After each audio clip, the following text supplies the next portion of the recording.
Hey guys, and welcome to another edition of Burn Borders and some exciting news today. Have you probably all heard by now that we've signed in or on the verge of signing another Fofana? So Fofana at the back, Fofana at the front. So this time it's a Fofana by the name of David Datro Fofana. Welcome to the Burn Borders. Ain't got no time for no stallers, yeah. We are the risers, we're not the fallers. Our channel is growing wider and taller. Yeah, we're here to give you the news about your dear beloved Blues, yeah. So if you like this YouTube channel, like, subscribe and turn on that bell. Yeah. So this is how we're going to be moving on the Bowley. I know some people may not like it, but I, for one, I like this way we're moving now.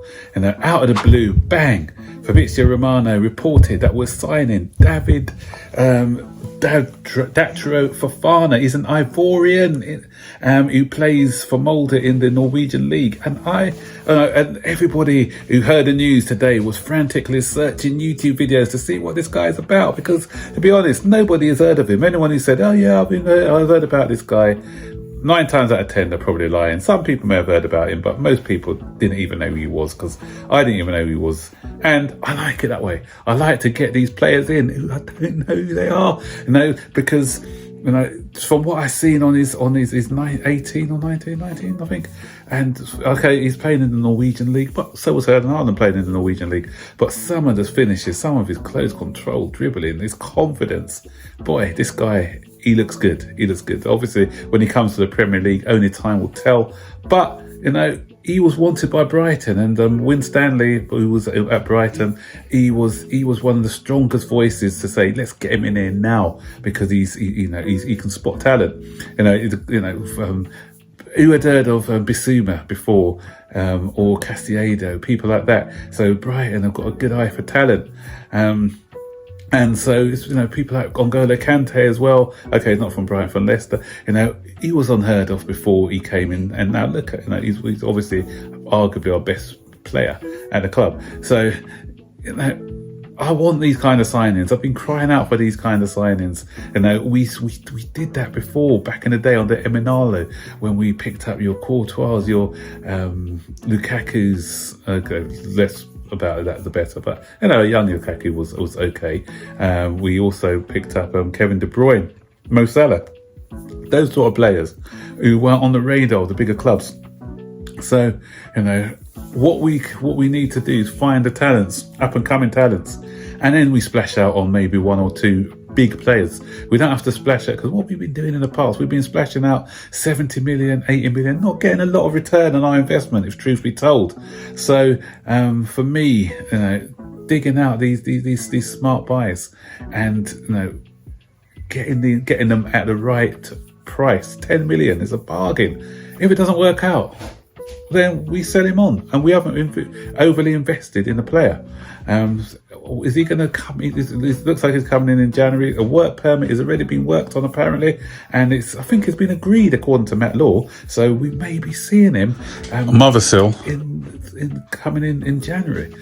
Obviously we've got one youngster in Amar Jabroha. He's the same age. He's going to be out for the season. So this guy can come in, fill in that role, and just come and play as gradually as a substitute, involved in the first team, and if he hits it off, he starts some games in the first team as well. But yeah, and the other thing I like about this boy is obviously his hero is Didier Drogba, and he gave an interview and he said he would love to play for Chelsea. He said his heart is with Chelsea. That's what I like. People who want to play for the club. This guy, from a youngster, he had a dream of playing for Chelsea.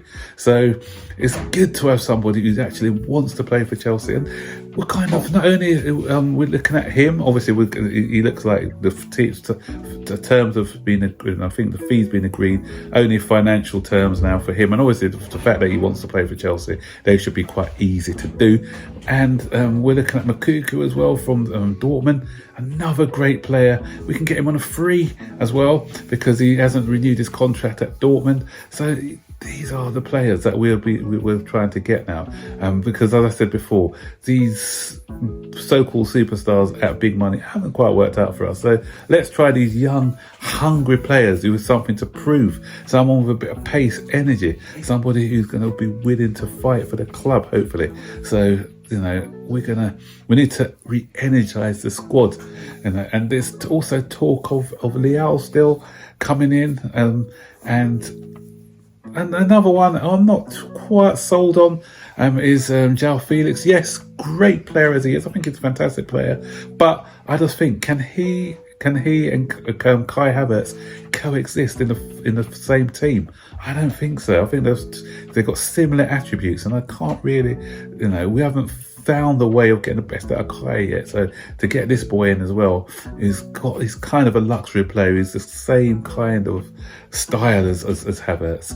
Well, not sure, but what do you think? Stick your thoughts in the comment section below. What do you think about João Felix or Leal? Which one would you prefer out of the two? What do you think about this new Fofana coming in?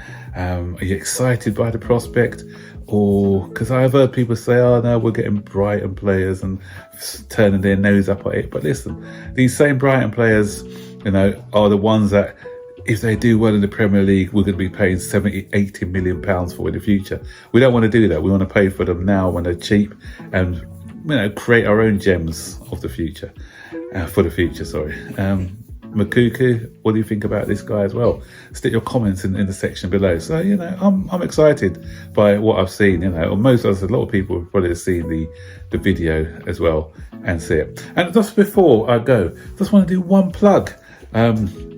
And it's for Joe Tweedy. I was listening to his podcast entitled The Tinkerman, and I'll put his description I'll put the link in the description below.